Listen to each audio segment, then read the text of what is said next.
Hello दोस्तों, आप सभी को जय मसीह की। मेरा एक और नया वीडियो में आप सभी लोगों का स्वागत है। दोस्तों, निर्गमन 12वां अध्याय में जो फसह का पर्व है वह बहुत ही रोचक और रहस्य भरी पर्व है।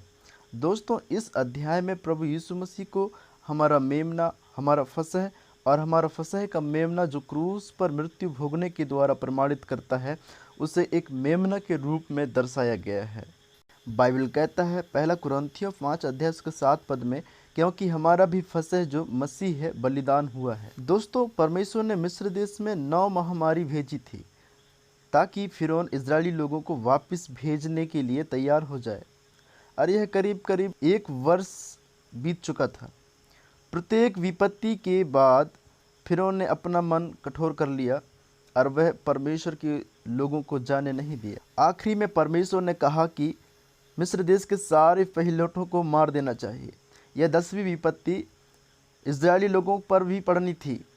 वे भी मर सकते थे यदि वे फसह के मेमने का वध ना करते और उसके लहू के द्वारा बचाए नहीं जाते। दोस्तों, परमेश्वर ने इजरायली लोगों को इस फसह के पर्व को मनाने के लिए कुछ विधि दिए थे, जिस विधि की मैंने 6 पॉइंट बनाया है, और इन 6 पॉइंटों में हम परमेश्वर प्रभु यीशु मसीह के क्रूसीकरण को समझेंगे, उसके रहस्य को हम समझेंगे। दोस्तों, पहला पॉइंट है एक मेमना लेना। दोस्तों, इजरायलियों ने एक मेमना लिया और उन्हें मारा, और वह मेमना उन्हें जीवित नहीं बचा सकता था, पर वो उस मेमना को मारा गया तभी वे लोग बचाए गए। दोस्तों, सेम उसी प्रकार प्रभु यीशु मसीह भी हमारे लिए मारा गया तभी हमारा उद्धार हुआ है। वह जीवित रहता तो हमारा उद्धार नहीं होता, पर प्रभु यीशु मसीह हमारे लिए मारा गया, इसलिए हमारा उद्धार हुआ है। दोस्तों, दूसरी बात, खून को छिड़कना।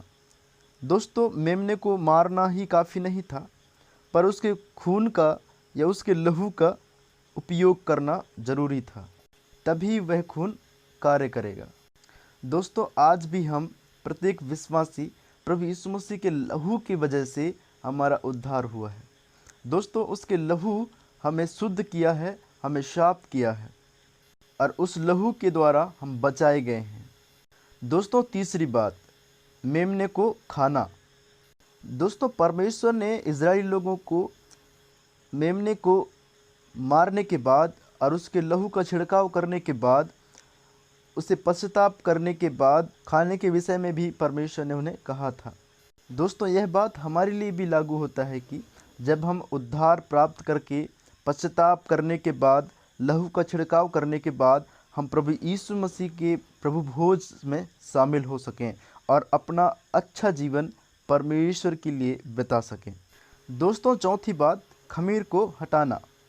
दोस्तों, परमेश्वर ने इजरायली लोगों को कहा था कि खमीर को हटाकर या खमीर को निकाल कर भोज करने के लिए।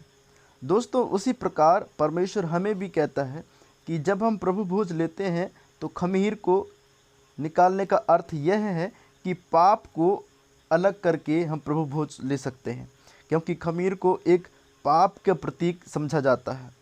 फरीसियों का खमीर, जिसके विषय में प्रभु यीशु मसीह ने अपने चेलों से कहा था कि फरीसियों की खमीर से अलग रहना।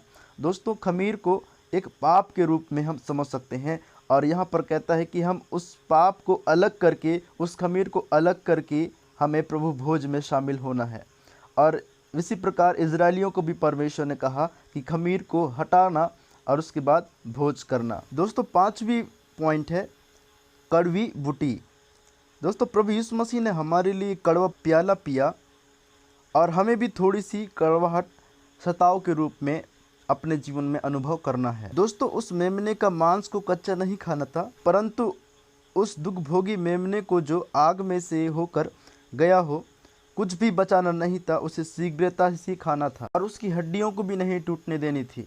दोस्तों, प्रभु यीशु मसीह का शरीर तो हमारे लिए तोड़ा गया, परंतु उसकी हड्डियां नहीं तोड़ी गई। दोस्तों, छठवीं और अंतिम पॉइंट है जाने की तैयारी करें या तैयार रहें।